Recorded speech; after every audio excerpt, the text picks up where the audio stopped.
A pimp is happy when his whores giggle. He knows they are still asleep. All whores have one thing in common, just like the chumps humping for the white boss. It thrills them when the pimps makes mistakes. They watch and wait for his downfall. A pimp is the loneliest bastard on earth. He's got to know his whores. He can't let them know him. He's got to be God all the way.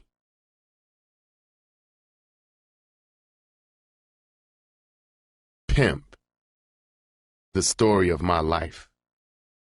Iceberg Slim. Read by Carrie Height. Forward.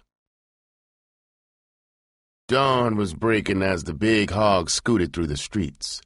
My 5 whores were chattering like drunk magpies. I smelled the stink that only a street whore has after a long, busy night. The inside of my nose was raw. It happens when you're a pig for snorting cocaine. My nose was on fire, and the stink of those whores and the gangster they were smoking seemed like invisible knives scraping to the root of my brain. I was in an evil, dangerous mood, despite that pile of scratch crammed into the glove compartment. God damn it, has one of you bitches shit on herself or something? I bellowed as I flipped the long window toward me. For a long moment, there was silence. Then Rachel, my bottom whore, cracked in a pleasing ass-kissing voice. Daddy, baby, that ain't no shit you smell. We been turning all night and ain't no bathrooms in those Trix's cars we been flipping out of. Daddy, we sure been humping for you, and what you smell is our nasty whore asses. I grinned widely, inside, of course. The best pimps keep a steel lid on their emotions, and I was one of the iciest. The whores went into fits and giggles at Rachel's shaky witticism. A pimp is happy when his whores giggle. He knows they are still asleep. I coasted the hog into the curb outside the hotel where Kim, my newest, prettiest girl, was cribbing.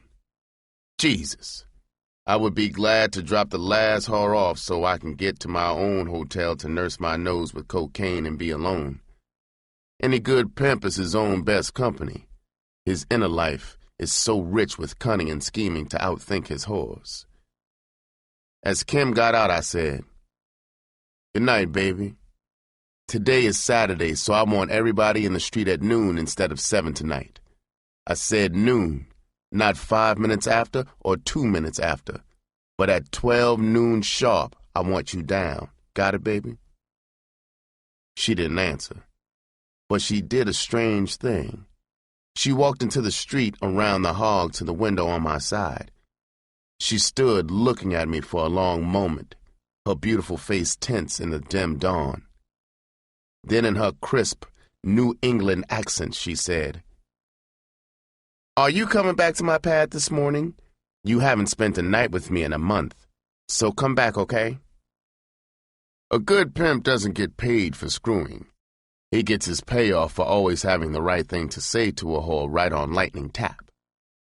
I knew my 4 whores were flapping their ears to get my reaction to this beautiful bitch. A pimp with an overly fine bitch in his stable has to keep his game tight. Whores constantly probe for weakness in a pimp. I fitted a scary mask on my face and said in a low, deadly voice, "Bitch, are you insane? No bitch in this family calls any shots or muscles me to do anything. Now take your stinking yellow ass upstairs to a bath and some shut-eye, and get in the street at noon like I told you." The bitch just stood there, her eyes slitted in anger. I could sense she was game to play the string out right there in the street before my whores. If I had been 10 years dumber, I would have leaned out of that hog and broken her jaw and put my foot in her ass, but the joint was too fresh in my mind. I knew the bitch was trying to booby-trap me when she spat out her invitation. "Come on, kick my ass. What the hell do I need with a man I only see when he comes to get his money? I am sick of it all. I don't dig stables and never will. I know I'm the new bitch who has to prove herself. Well, goddammit, I am sick of this shit. I'm cutting out. She stopped for air and lit a cigarette. I was going to blast her ass off when she finished, so I just sat there staring at her. Then she went on. I have turned more tricks in the 3 months I have been with you than in the whole 2 years with Paul. My pussy stays sore and swollen. Do I get my ass kicked before I split? If so, kick it now because I'm going back to Providence on the next thing smoking. She was young, fast, with trick appeal galore. She was a pimp's dream and she knew it. She had tested me with her beef, and now she was lying back for a sucker response. I disappointed her with my cold overlay. I could see her wilt as I said in an icy voice, "Listen, square-ass bitch, I have never had a whore I couldn't do without. I celebrate, bitch, when a whore leaves me. It gives some worthy bitch a chance to take her place and be a star. You scurvy bitch, if I shit in your face, you gotta love it and open your mouth wide." The rollers cruised by in a squad car, so I flashed a sucker smile on my face and cooled it until they passed. Kim was rooted there, wincing under the blizzard. I went on ruthlessly. "Bitch, you are nothing but a funky zero. Before me, you had one chilly chump with no rep. Nobody except his mother ever heard of the bastard. Yes, bitch, I'll be back this morning to put your phony ass on the train." I rocketed away from the curb. In the rearview mirror, I saw Kim walking slowly into the hotel. Her shoulders slumped. In the hog, until I dropped the last whore off, you could have heard a mosquito crapping on the moon. I had tested out for them. Solid ice. I went back for Kim. She was packed and silent. On the way to the station, I rifled the pages in that pimp's book in my head for an angle to hold her without kissing her ass. I couldn't find a line in it for an out like that. As it turned out, the bitch was testing and bluffing right down the line. We had pulled into the station parking lot when the bitch fell to pieces. Her eyes were misty when she yelped, "Daddy, are you really going to let me split? Daddy, I love you."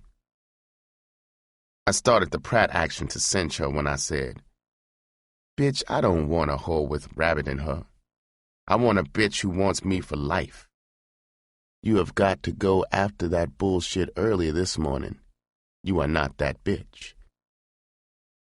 That Pratt butchered her, and she collapsed into my lap crying and begging to stay.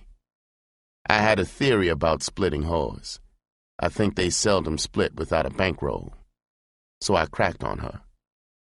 "Give me that scratch you held out, and maybe I'll give you another chance." Sure enough, she reached into her bosom and drew out close to 5 bills and handed it to me. No pimp with a brain in his head cuts loose a young, beautiful whore with lots of mileage left in her. I let her come back. When at long last I was driving toward my hotel, I remembered what Baby Jones, the master pimp who turned me out, had said about whores like Kim. "Slim," he had said, "a pretty nigga bitch and a white whore just alike. They both will get in a stable to wreck it and leave the pimp on his ass with no whore. You gotta make 'em hump hard and fast to stick 'em for the long scratch quick. Slim, pimpin' ain't no game of love, so prat 'em and keep your swipe out of 'em. Any sucker who believe a whore loves him shouldn't have fell out of his mammy's ass." My mind went back to Pepper, then back even further, and I remember what he had said about the Georgia. "Slim, a pimp is really a whore who has reversed the game on whores.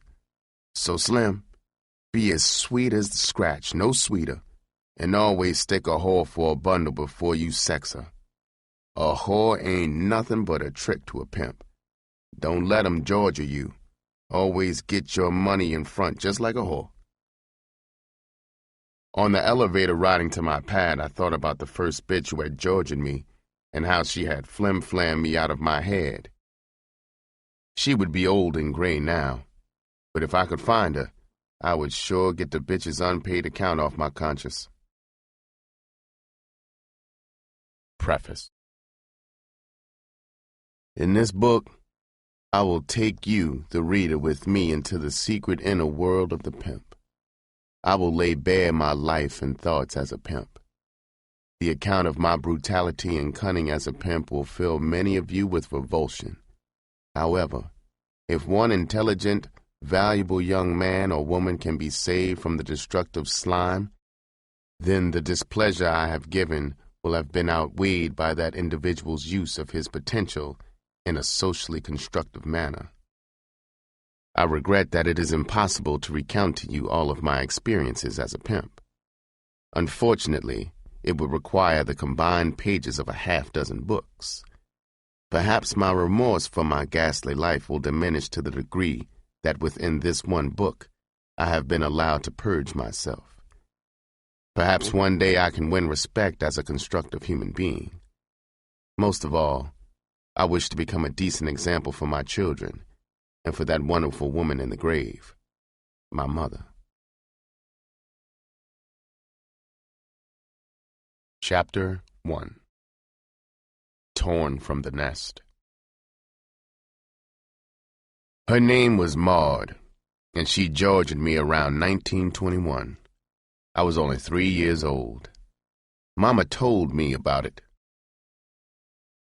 And always when she did, her rage and indignation would be as strong and as emotional, perhaps as at the time when she had surprised her panting and moaning at the point of orgasm with my tiny head wedged between her ebony thighs, her massive hands vice-like around my head. Mama worked long hours in a hand laundry, and Maud had been hired as a babysitter at 50 cents a day. Maud was a young widow. Strangely, she had a reputation in Indianapolis, Indiana, as a devout holy roller.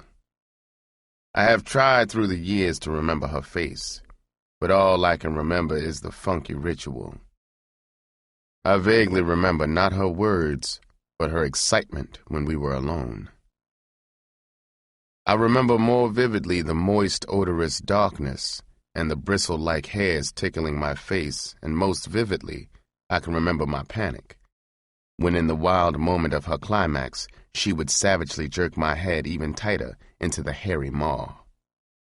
I couldn't get a breath of air until, like a huge black balloon, she would exhale with a whistling whoosh and relax limply, freeing my head.